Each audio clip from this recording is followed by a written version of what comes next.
Does First Man land for us critics? And Nightmare Before Christmas and Big Lebowski celebrate some big anniversaries. Stay tuned. Welcome to Popcorn Talk, featuring movie discussion, news, and interviews. Popcorn Talk. We talk movies. Fly me to the moon. Let me play among the stars.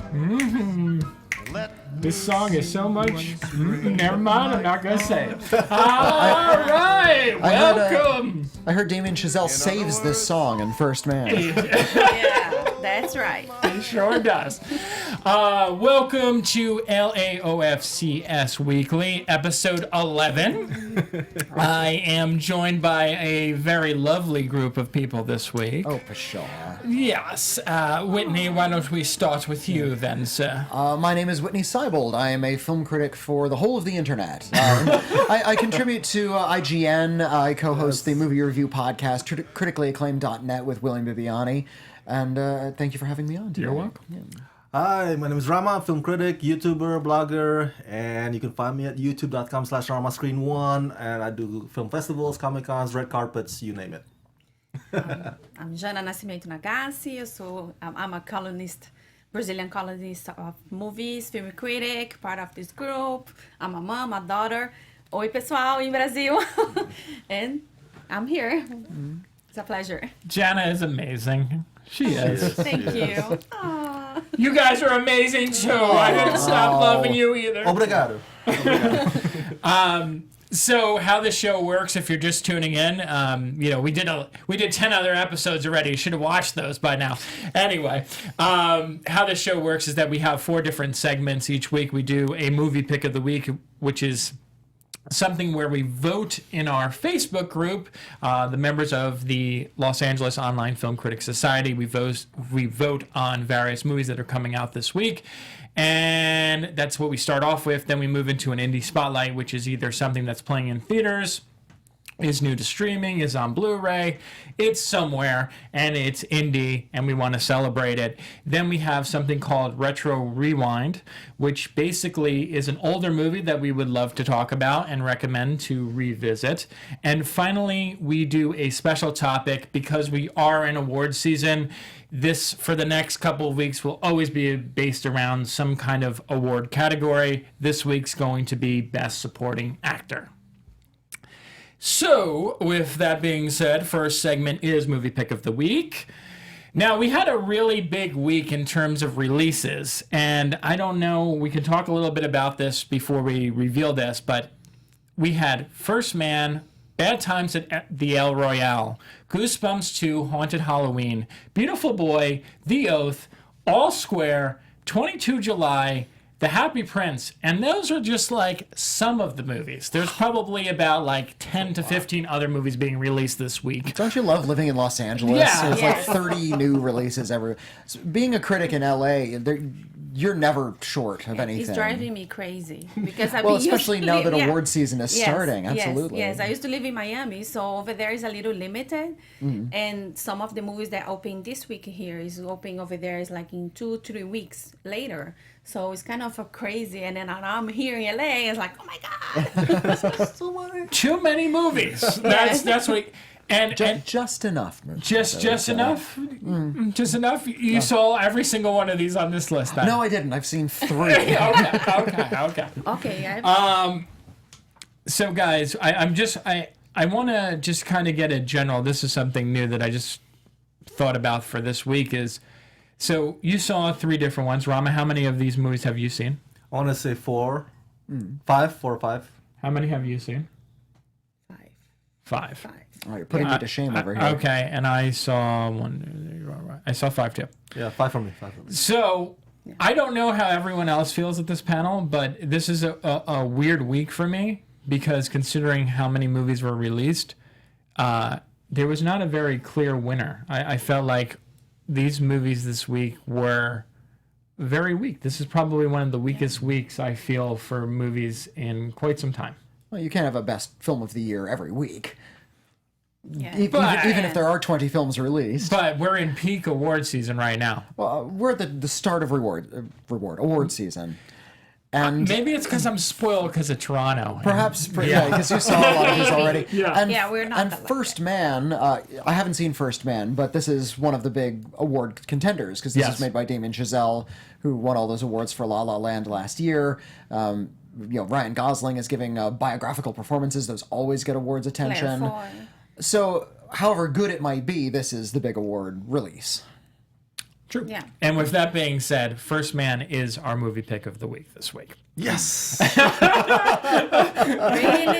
Yeah, I know. Yeah, I know. All right, so it was a very interesting. I want to talk a little bit about this because we put up the poll on Monday this week. Ashley's decision was to kind of put it up at the beginning of the week and kind of give more time to vote on this, and it was interesting because there was a period of time where it looked like First Man was not going to be the movie pick of the week.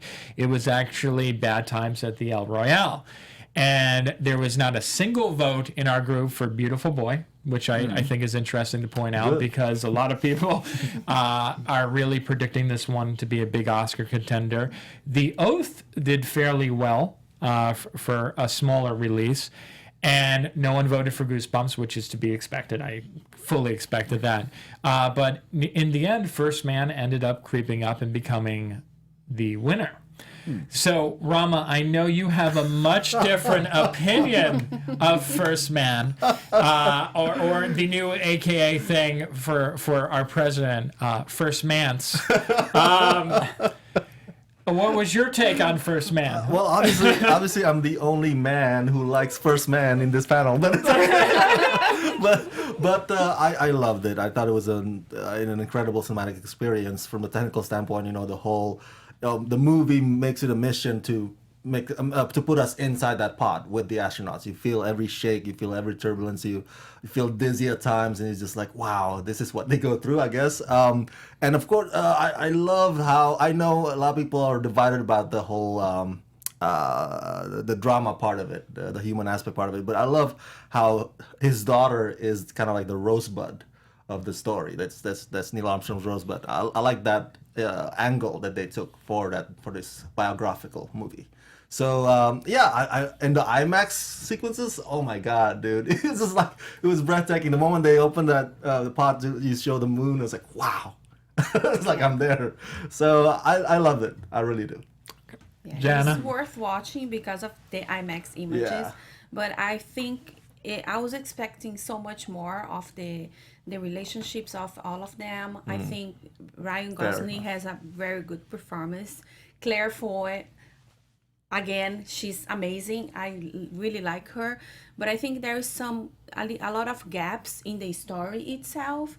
And for me, didn't do much. I think did not add anything to myself. That's fine. But I really respect your point of view. No worries. I think that also there is since you are a diverse group, I think it's a lack of diverse people. It's just a bunch of white men going to the moon. And this is not true. This is not the real story. There is some diverse people inside. Interesting. That's a good thing to Thank point you out. for bringing that up. Yes, because that Sorry, is definitely guys, not one of but- my criticisms. But you know what? I agree. I agree. It is true. It is We've true. already seen Hidden Figures. Yes. Surely we could Yeah. have had some crossover. Yeah. Yeah. We'll have the Thank Going to you. the Moon cinematic universe. I understand Yeah. that it was about him, it's a biography about him. Yeah. But at least someone. Yeah. one character. It's not first person, it's first man. Yeah. Right. So Jana, I fall very, very much on your spectrum with this film. I saw this at Telluride, and our friend Dimitri, who I do meet the movie press with, said this was his biggest disappointment of 2018. I would say that I don't know if it's my biggest disappointment of 2018, but it's definitely up there. Like Jana's talking about, it's so focused on this Neil Armstrong character, and I get it. The movie is based around him and him getting to the moon. I get it. But there's so much involvement in this story where it just glosses over so many other people and so much attention to detail and so much of just his own family life. It's an emotionalist movie where it's just dark and sad for like no real reason, just because it follows the Damien Chazelle type formula where everything is just very much like, here I am, I'm a guy, I believe in this, here's my American dream, I want to do this. Everything else gets put to the side. Yeah. And this is the first time that I watched a Damien Chazelle movie where I really started to feel that disconnect, where I didn't buy into the performances. I didn't buy into any of the events that happened. They show some really devastating things in this film. Yeah. Like there's stuff going on with other astronauts where like machines catch on fire, spaceships blow up, people die.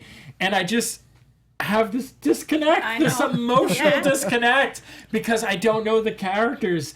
I don't know anything about them. It's like, they're like, oh, well, this spaceship blew up. Okay, on to the moon. Like, that's how it felt. Like, it just like, whoo. And it just, it just went like, it just skipped over things. It felt like it didn't ever dive into the emotional level of anything going on. That disconnect that you mentioned, that's how I felt about Beautiful Boy. But I totally understand where you're coming. Beautiful Boy. Everybody Everybody at this table, I think, felt emotional disconnect with Beautiful Boy. That's how I felt. So, one question, as somebody who hasn't seen the movie, what hook is Neil Armstrong let off of in First Man? Because in Damien Chazelle's two previous films, he kind of gives his protagonists a pass for their bad behavior. They treat people very callously, but usually in the service of a higher art or pursuing their dreams or some such thing. And that seems to be a recurring theme with him, is Neil Armstrong being forgiven for some sort of unforgivable or just I think so, right? Vice or sin that he's just I think it's for being a bad husband and a bad father. But it's okay because he's also an astronaut. Right. Yes. He has too much going on. Damien Chazelle, who did you leave behind? I wonder that too. I mean, I said this now the last couple of times I talked about this movie, and this is no offense to Damien Chazelle, but I feel like watching now his trilogy of movies that he's essentially, like you're pointing out, telling the exact same story, just in different ways with different themes. Like one's about jazz, one's about drums, one's about going to the moon. It's the same story over and over again about this guy who's very passionate, and he doesn't really care about anyone else or anything else that gets in his way. He has a goal in mind, and he's going to achieve that goal. And if love suffers, if his family suffers, if anything suffers, it doesn't matter because he wants to go. This is his first movie that he didn't write himself, right? Yeah. Right, which is weird, right? So I'm wondering, like, is it like that on the pages? He used the same composer. He used the same composer of course, La La Land, and that's why we have the very similar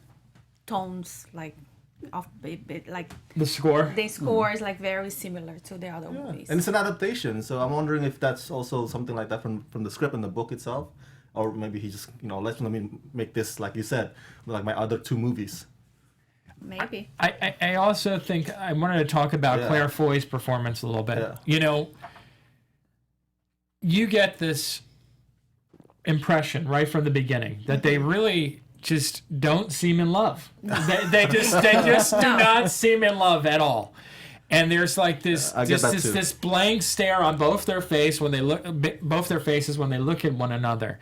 That it kind of makes, there's a scene where she kind of has a flip out in it. And I just, again, like, there's nothing there for me. But I think the problem is the chemistry between both actors. Okay. It's not just like the face. I think it's not just like being there. I think they don't have any chemistry at all. You know what I mean? Yes. And she's very, I really like her. I think her performance is good, but I think when they are together, blends together. It blends the blondness? Yes. Yeah. Yeah. I got you. Yeah. Rama, do you have any negative things to say about First Man? Or say some more loving things for Damien Chazelle. He wants to hear it on this show. Well, here's the thing. I think your arguments are valid. I'm not saying that I'm not gonna be like, oh no, you're wrong. I totally get where you're coming from. Those things I see too when I saw the movie. And but overall, I just felt like it was. I don't know Neil Armstrong, the person. I never knew, never read about him. I don't know if he was a soft-spoken or a man of few words like Ryan Gosling did in the movie. But the angle that they took with having the daughter as the rosebud, that really got me right here. Because that connects it. Did that work for you? Yeah, I'm okay. Lately this year, a lot of movies talk about the relationship between daughter and father. It's not just the first movie that shows these type of relationships. I think, I think it's okay. Parents will connect more, I think, with this movie. That's how I feel about it. I think parents will connect more with it too. And I do want to say, like, just so it doesn't seem like I'm shitting on his parade. I mean, he is. This movie is a technical marvel in that. And I said this in my review. It's like I felt like I was watching two different films. Yeah. I feel like on one hand, there's half of a masterpiece here. When you look at the space shots, when you look at the technical aspect, where you feel claustrophobic being inside the space capsule with them, it's just like you see the fly. It's just the crack in the glass. It's something about it just feels like you're a part of the experience, and that's incredible. But it's just. To tell a good story, you need a good story, and you need good you need good performances. You need strong dialogue, and that's where the movie fails. I think, in my opinion. Yeah. No, that's good. I think just like The Aviator and Mad Max Fury Road, this one's gonna get nominated in all the technical categories. Oh yeah, that's for sure. Definitely for sure. I don't know if any of the acting performances are going to get any. Yet. Yeah. How do the technicals compare to Gravity? Oh, that's a good. Oh, that's a good question. Because that's one of the most exhilarating similar. space shot I films think in recent similar, memory. but I don't know if Gravity was in IMAX. Yes, it was. Yeah. Oh, yeah. All of I don't know how much the portion of Gravity, but I think it's pretty much similar. Like. Okay. I did want to just, Ashley spoke about this. One of the things that she appreciated was that it was kind of like an independent space film in the sense of being very personal. So you saw a lot of it from his perspective. So it wasn't those like grand space shots, like where it's not like, oh, look at this beautiful space shot. It was more like seeing it through his lens and seeing it through his helmet or being that up close. So it's much different, I think, from Gravity in that sense. In that sense, yes. Yeah, because it's not. But the quality of technology, the quality of technology is pretty similar. So. All right, so you unfortunately will be excluded from this rating. Out of 10, what would you give this out of 10? 9. Bold. Not 6. 6? I gave it a 6 too. Okay. We're on the same page. All right. So moving on to our next segment, Indie Spotlight. Since Witney was very quiet during this last one, let's start with Witney. Okay, well, still playing here in Los Angeles, and I don't think it's been distributed to the rest of the country yet, is Monsters and Men. And this was a really interesting indie that came out about 2 weeks ago, and it deals with police shootings. And it's told in a really fascinating style because it's sort of like a triptych. We have 3 separate characters and they all have their own miniature stories, even though they all connect. We start with a young man who's living in Bed-Stuy in New York. He's trying to get his life together. He lives with his mom and his wife and his young child. And he's on the cusp of perhaps getting a better job when one evening while he's hanging out with his friends, he witnesses some police go into his local liquor store and they shoot and kill the proprietor. We don't see the shooting, but he films it. And now he is at a crossroads. He has to choose whether or not he's going to share this video with the public, maybe put his future in risk, or just sort of let it slide and have it just have yet another shooting be pushed aside into the news cycle. Then we sort of leave him behind. He decides to publish the video, and then we leave him behind, and we focus on a black cop who is sort of periphery to the shooting, and his drama within the police department, because he's a really good cop, he wants to do the right thing, but now he has to face some of the racism that's just sort of baked into his local precinct, and what he's going to do to help his fellow police officers and what he's going to call out. And the third act of the film is a high school student who is on the cusp of becoming a big star. He might get into college soon, and he has to choose whether or not to ignore this act and just sort of sell himself as an athlete, or if he's going to protest the violence in his own community. These little miniature stories don't come to some one gigantic head. They don't intersect in some big, really obnoxious way, the way that movie Crash did. It's more about trying to advance the conversation about this very serious issue that's going on in the world right now. The constant shooting of black men by white cops. And I think that Monsters and Men just wants to look at that and see how those acts of violence just sort of ripple out in amazing and in very subtle ways throughout the community. And I'd say amazing, just sort of the far-reaching aspects of this single act. I still have not seen it. Yeah, Has anyone else seen haven't. it?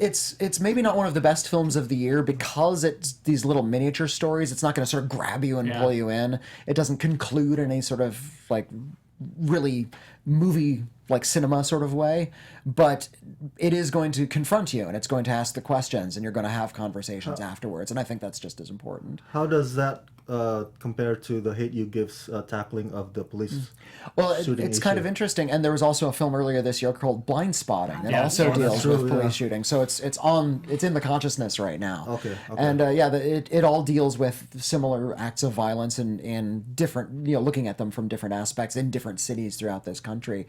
The Hate U Give is much more teen friendly because it's told from the perspective of a teenager, and it deals a lot with her concerns, the main character's concerns, where she has to deal with her relationships with her schoolmates, and she has a white boyfriend, and how does that going to look now that she's witnessed this shooting, and she has to sort of discover her own identity through this act of violence. Monsters and Men deals with it in a much broader way, which means it might feel a lot less focused, but it's still looking at all of these aspects. Interesting. Yeah. It's like Blind Spotting. If you Yeah, did you see Blind Spotting? I did see I love Yeah. Blind Spotting. I didn't. So Oh, sorry. No, I definitely have to check that out. And by the way, Whitney, that was a expert analysis of that movie. Like that was like the best description I think we've ever had on the show of a breakdown of the movie. That's great. when you hand me a rich film, I'll give you a nice description. When you hand me something weak, I have nothing to Okay, say. explain Goosebumps. No, I'm just kidding. I can try. Right, Rama, what do you got for us? All Square, this film starring Michael Kelly, whom you probably recognize from his role as Doug Stamper in House of Cards, and a young actor named Jesse Ray Shep. So it's in a nutshell, basically, it's about this bookie. He plays a bookie, owes people a lot of money, and people owe him a lot of money. So then he encounters this young little kid in his little league, baseball league, and it's like, oh, let's put a gamble on this thing. so he gets the whole town to pretty much place bets on the game, and that turn everybody and their dads to like become pissed off when they lose their bets or their gamble, like and they take it out on their kids. So the humor's very on the rough, rowdy side. So if you like that kind of stuff, I did, and then you'll find some laugh or two about it. It's fun to see Michael Kelly, play somebody other than Doug Stamper, which he's been playing for the past 6 years. But there's a bit of Doug Stamper comes out sometimes when his character in this movie starts threatening or blackmailing some people. It's like, oh, that's Doug right there.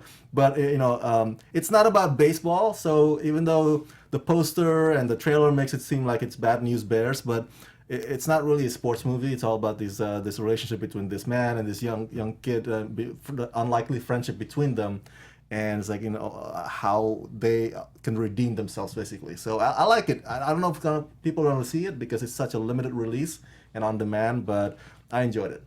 Sounds good. Jana? Yeah, mine. I choose this one. It's called Soundtrack. It's a drama. It's very limited, like open today, and I picked that one because it's like 70% of the production they come from the crew. The actors come from Brazil, so it's very special for me. It's called Soundtrack. It's the first movie in English from this actor called Celto Mello. He came from the same school as Wagner Moura, they did like the same soap operas, some movies in Brazil. So Wagner Moura is the guy that did Narcos. He played Pablo Escobar in Narcos, the series for Netflix. He talk about a young artist that he asks to go to Iceland. There is a group of scientists studying the planet Earth. And then he decided to go because he's an artist. He does photography, he does some art, and then he tries to take selfies within this environment, in the snow, with these guys, what they're doing. So he's trying to find himself over there, and with the music. So that's why I call soundtrack, because he listens to the music, take the picture of himself, looking at, I don't know, it's kind of a weird, but yes, but it's well shot. There's beautiful shots from Iceland. It's the first move from Brazil made in Iceland, and it's all in English. It's really cool. Like I really enjoy and it's here like in LA. It's just one movie theater, 2 movie theaters in Florida, in New York. So it's very limited, I know, but I really liked it. No, I think, and I appreciate everyone at this panel today for bringing up a smaller film that a lot of people are not talking about, because that's what we should be doing as a critics group, is bringing awareness to smaller films that maybe no one knows about. Amen. So it's sort of on the same path, but it's a little bit of a bigger release just because of the stars attached to this film, but I still don't think this movie's going to really put a lot of asses in seats this weekend. It's the movie The Oath, which is written and directed by Ike Barinholtz, and it is about a family who comes together on Thanksgiving, the year where the government has ordered that we sign this oath. And the whole entire film revolves around this liberal guy played by Ike Barinholtz, and he is so against it, and he keeps preaching to everyone about like, oh, you shouldn't sign it, you shouldn't sign it, you shouldn't sign it. And he just goes crazy on Thanksgiving when the news comes out that more and more people are signing it, and there's some crazy stuff going on with riots and things of that nature. This movie was nothing like I expected it to be. I don't know if it's the perfect package when all is said and done. I feel like the ending is very rushed and doesn't quite hit as far home as I hoped Ike Barinholtz thought he was going to do with the end of the film.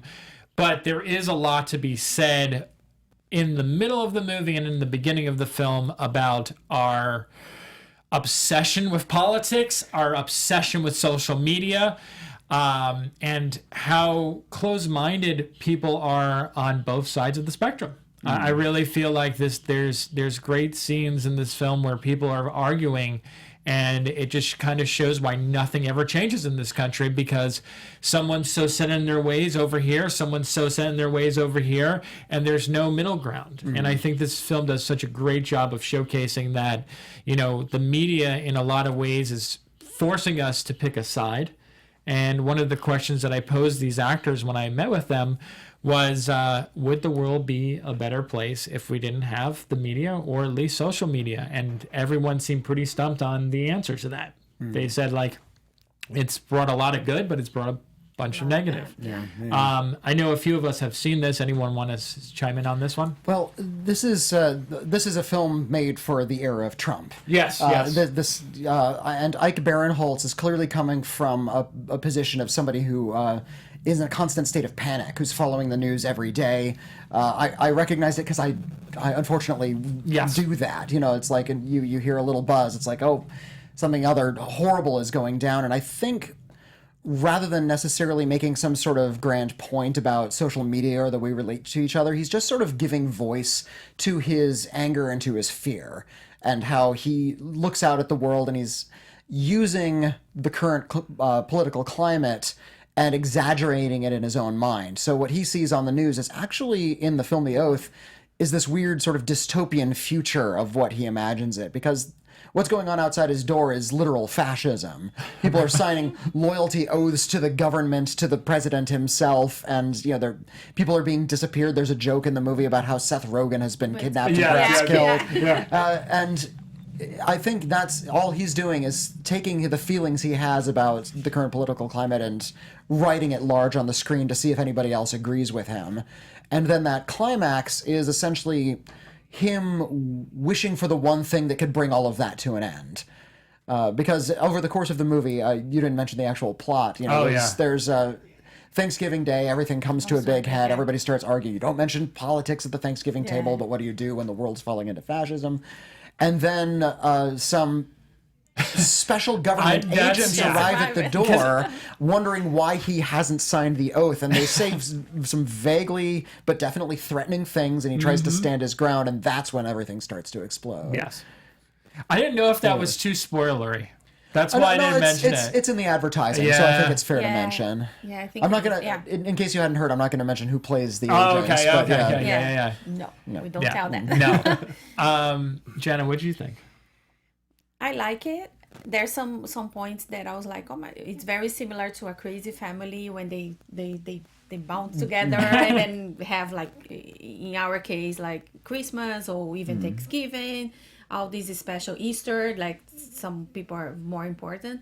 I think that's really good. I liked some of the performances. I really enjoyed Tiffany.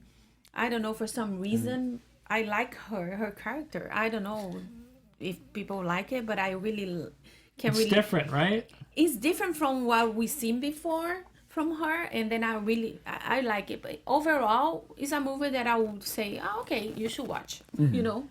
I think for nothing else, it brings up important points that, like Whitney's talking about, is that, you know, we live in a time now where politics is everywhere and you can't escape it. And, you know, you're almost like, I don't know, obsessed with it. I mean, you really like, you can't go a day without checking your news feed of like, oh, what did Mr. Trump do today? You know, or like, what's going on? You know, like, there's just so much stuff going on. I mean, the release of this film could not be any more timely. You know, coming up on elections on November 6th, everyone go vote. You know, and just the political climate, the way that it is, and how separated and divided we are as a country right now. I mean, it hasn't been this bad in like decades. So, Brazil is the same because we are in the election for president right now, and it's kind of crazy because we're gonna to a second round. And you have your own Trump, and we have our own Trump, which is weird. Oh, November 6th, people. how come we got there? Okay, moving on to our retro rewind. Rama, let's start with you. Yes. My pick for this retro rewind is, that's like your opinion, man. The Big Lebowski, one of my favorite films of all time. The Dude. 20th anniversary. It comes out, I think, on the 20th anniversary 4K edition packet. It comes with all the bells and whistles. I don't know what other stuff they have in there. So I haven't bought it yet, but looking forward to. And so I just love this film, man. I'm just a huge fan. I love Jeff Bridges, his chill character, and you know, this is one of those Coen Brothers movies that tackles dumb criminals. Yeah. You know, so that, and they do that so well. Like 2/3 of their movies. Yes. Exactly. and Steve Buscemi and John Goodman always mocking Steve Buscemi every single time, and it's just and then the Jesus character. Don't F with the Jesus, not Jesus. There you go. Don't F with the Jesus. It's just that all the jokes just land for me, and I can't. This is one of those movies that I can watch again and again and will never get tired of it. Yeah. Jana? Mine is very special one. It was released like 24 years ago. Was for my pick is Forrest Gump, which is my number one. Yeah. that movie. is not just my favorite. I I love think Forrest yours, Gump. my husband, everybody loves that one. I really enjoy it. It's like won a lot of awards, and Tom Hanks is super cute. I really like it. Robin White, and it's something that there is a moment that every time that I watch it, you pick something different, something new, and I really enjoy that. That's my pick. Oh, I love Forrest Gump too. Wait. I know we gotta jump ask. in. What? Are you one of those people that still to this day say like that Pulp Fiction should have won instead of Forrest Gump at the Oscar between Pulp Fiction and Forrest Gump? No. No. Okay. Oh, See, okay. right? I'm okay with Forrest Gump. Yeah. Winning. It should have been Thank you. four winnings in a funeral anyway. Thank you. Whitney, why the sigh? Forrest Gump is sentimental claptrap. It really is just this sort of really treacly Disney-fied version of American history that, you know, the when I saw it as a teenager, I thought this was fine, and then when I started seeing more sophisticated movies about a similar period in time, it played a little bit too. It let America off the hook in a lot of ways. Like it didn't see it as this sort of very mixed, very interesting, very complex place. It was, to be fair, you know, the protagonist has a very simple point of view, but I think the film was a little too slick for its own good. It could have had a little bit more thumbprint on it. Okay. Yeah, But you know, that's not Zemeckis' thing. He likes to make his film as slick as possible to the point where they're not even human actors in his movies anymore. It's all motion capture in most of his movies now. I love Forrest Gump too. I'm with these two. I'm sorry. It's just I remember watching that movie over and over and over again as a teenager, and it just everything about the film, from the soundtrack to the quotes to the fact that we have a fast food franchise, right? Bubba Gump Shrimp, because of the movie. Yeah. It's fun. Yeah, I mean, it just, I get what you're saying, Whitney. I really do. But sometimes it's just like how I feel about The Greatest Showman, just to kind of bring that up real quick. Like, it's like I separate oftentimes my movies from my history. You know, Well, with The Greatest Showman, you definitely have to. I need to. But Yes, I know. I definitely need to. But I mean, it's the same with this. It just it serves as a light history lesson where you might want to check some of the facts, but I still think that Gary Sinise and you know, Tom Hanks in this film is great. Who plays Jenny? I forgot. Robin Wright. Robin Wright. Wright, Yeah. yeah. I mean, yeah, they're just everyone is just I think so on point, and the soundtrack. Oh. The soundtrack. I will never impugn the soundtrack. Okay. Alan Silvestri. Yeah.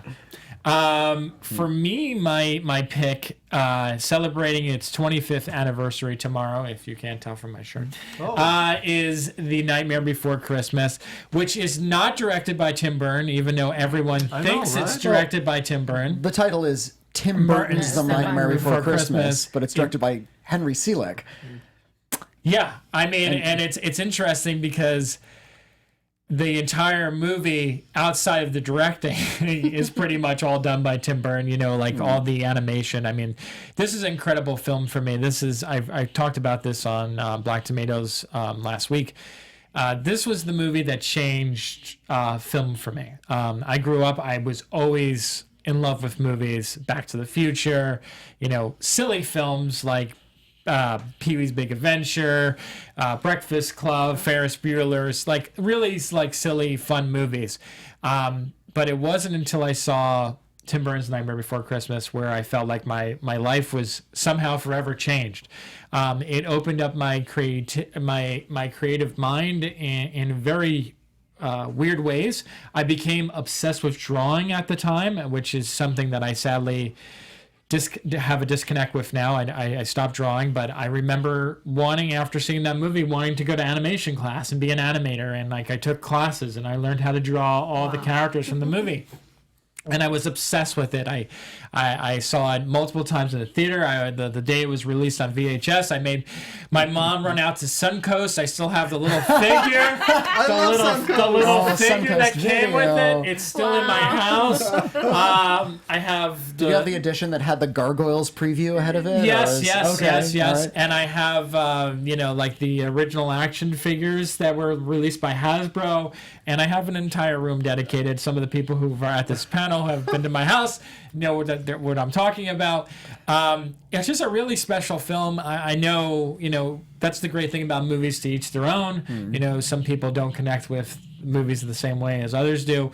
But this was just something that was truly special for me and really shaped my childhood, but also, inspired me to do something with film, whether it was be an animator, which didn't end up working out, but I now talk about movies all the time. And Close enough. yeah, close enough, right?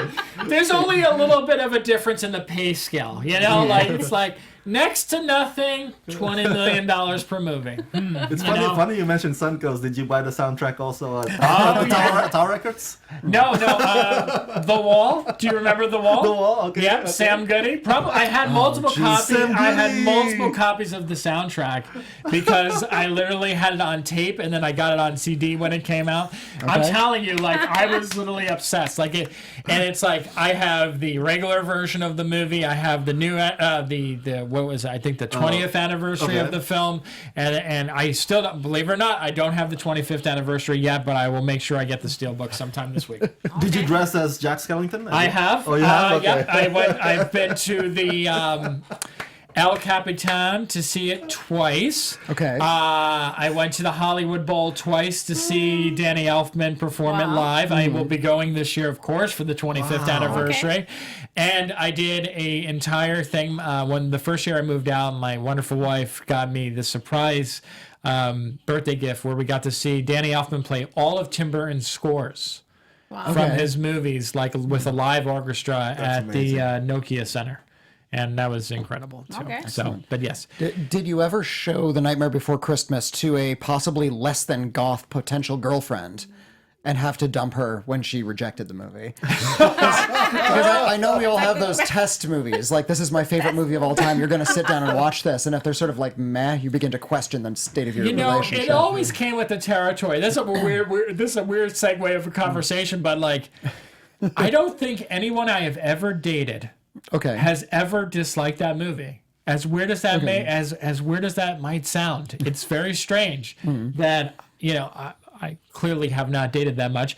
I will say that I've probably had a total of 6 or 7 girlfriends over the years. Now I am a very happily married man who celebrated his 5-year anniversary yesterday. Yeah, Congratulations, Mazel Tov. But I just don't think that there was ever any person who didn't like the movie. It's really weird. My parents, on the other hand, do not like the movie. Okay. I actually had to beg them on my birthday when I wanted to see it. They were like, "You want $100? You want $150 to not go to the movies to see this?" And I was like, "No, I want to see the Definitely movie." gotta go. Yeah. All right. Yeah, you don't think it's overexposed? Because that's a big, with the Big Lebowski too, this is sort of an issue where like the fandom sort of outstrips the film itself. I like this question and I like this conversation because I do agree. It has become a merchandise beast, just like the thank you, Hot Topic. Yeah, and Big Lebowski the same way. It's kind of funny because this shirt I got from a store called Box Lunch, which I didn't even know existed up until like a year ago. But yeah, it's really strange because back in the day when the Disney Store was actually great and it wasn't owned by the Children's Place, they had exclusive rights to this merchandise. And it was great just going there because you knew it was made for the fans and it was limited edition. Everything was limited edition. Now it's commercialized. Now I went into Five Below yesterday and it was a Jack Skellington shirt. Right. Just like Big Lebowski shirts are at Target and Walmart. So yeah, I'm an original fan. Okay. And there is a difference. That's all I will say. OG. Whitney, what is your pick? Oh well, I feel so strange now because you've picked sort of these big popular movies that are celebrating big anniversaries, and in the Halloween season, I wanted to choose like a strange horror movie It's a good pick, though. that people hadn't really heard of. So I chose a 2007 film called Teeth. And I love that. Yeah. You've seen Teeth? Yeah, okay, I love it too. Teeth I is, did it. You is didn't see it? Oh, it's weird. You should see it. Teeth is a film directed by a filmmaker named Mitchell Lichtenstein. It stars a young actress named Jess Weixler. And it is a wonderful film about sexism and misogyny and that sort of virgin horror hysterics that are usually kind of embedded within the horror genre, especially the slasher genre in a lot of ways. The premise of the movie is Jess Weixler plays a young woman. She's a teenager. She has just taken a purity pledge. She's wearing her purity ring. She is then sexually assaulted rather brutally and suddenly by a classmate. and during said sexual assault discovers that she has teeth in her vagina. Which It's you know amazing. it's you know an old myth. There's even a Latin name for it, vagina dentata, and it's sort of how she needs to deal with her new status as essentially an avenging angel for womankind, and how she is seen only as a sex object by men, and who's not allowed to sort of explore her sexuality on her own, even when she thinks she comes upon a fellow who might treat her with respect. It turns out he's going to be treating her badly anyway. Even her doctors treat her badly, and she just happens to be uniquely armed to take on this problem. And strangely enough, even though this sounds really kind of lurid, it's actually an incredibly tasteful film that deals with the idea of this and the characters in a really intelligent, rich fashion. We get to see how they interact with one another. We get to see their home life. It's not just, you know, body parts being severed left and right, trying to say it as tastefully as I can. And it's really shocking because you think you're going into a movie called Teeth about, you know, vagina dentata, that it's just going to be a bloodbath. And it has some of those elements, but more than anything, it's more interested in her, it's interested in her character, and it's really interested in sort of the boxes women are placed in, specifically within the horror genre, but also in real life. I really recommend it. I recommend it highly. I think you can find it pretty easily. I think it's on Netflix. Check it out, please. I agree. You should see it, John. It's really, it's a short watch too. It's like really short. It's like what isn't it, like under 90 minutes? It's under 90 minutes. Yeah. Okay. It's the right length of a movie. It's a lot. It's a lot of fun, So but fun. it does have a good message. It really does. But thank you everyone for those were all great recommendations this week. Moving into our last topic of discussion. I don't know if anyone has any homework. I just did some like Googling before the show. We talked about the best supporting actress race 2 weeks ago. This week we're going to be talking about best supporting actor. I kind of like to start this off with, is there anyone in particular that each one of you would want to see on a personal basis in this category?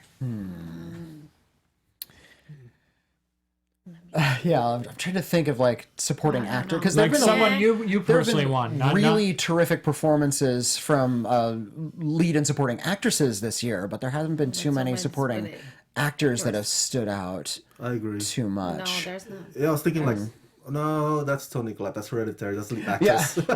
So I was like, Although what's his, not Nat Wolff, Nat Wolff's younger brother, Alex Wolff. yeah, from Hereditary, Oh, gives a okay, pretty yeah. great performance. I thought so. He plays the young teen son in the family in Hereditary, and whereas the habit when writing a character like that would be to make him sort of aloof or strong or distant in some sort of way, cool.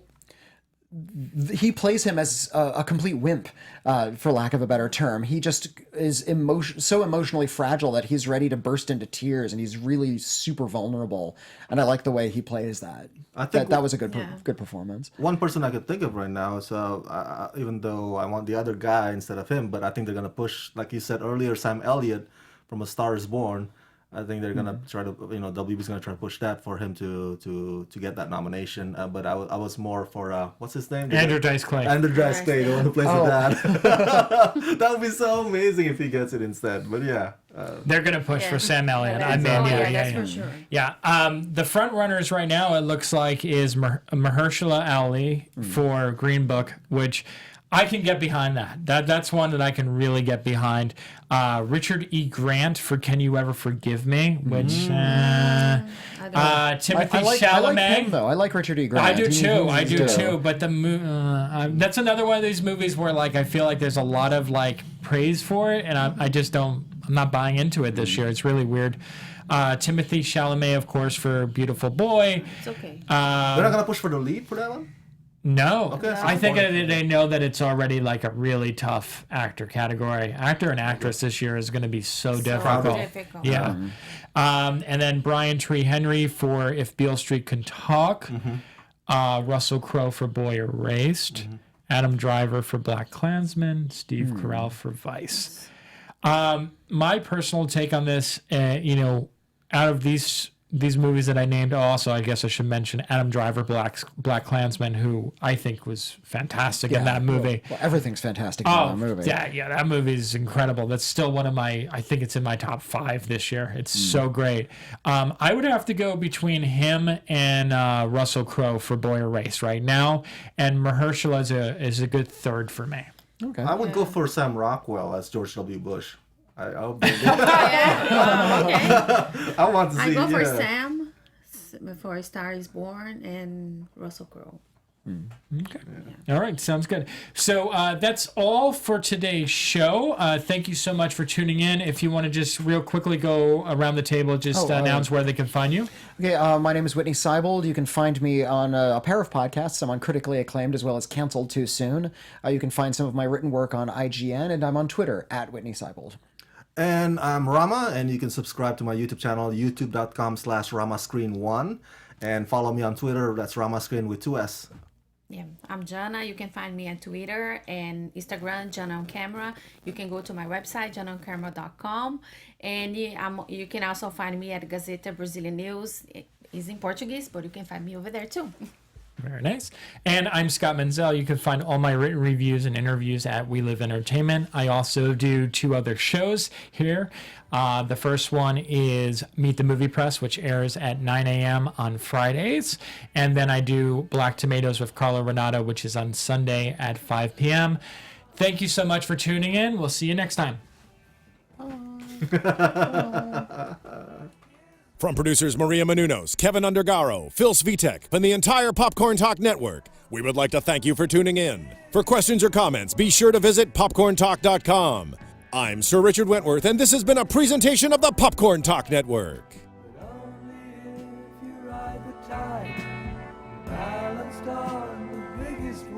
The views expressed herein are those of the hosts only and do not necessarily reflect the views of the Popcorn Talk Network or its owners or principals.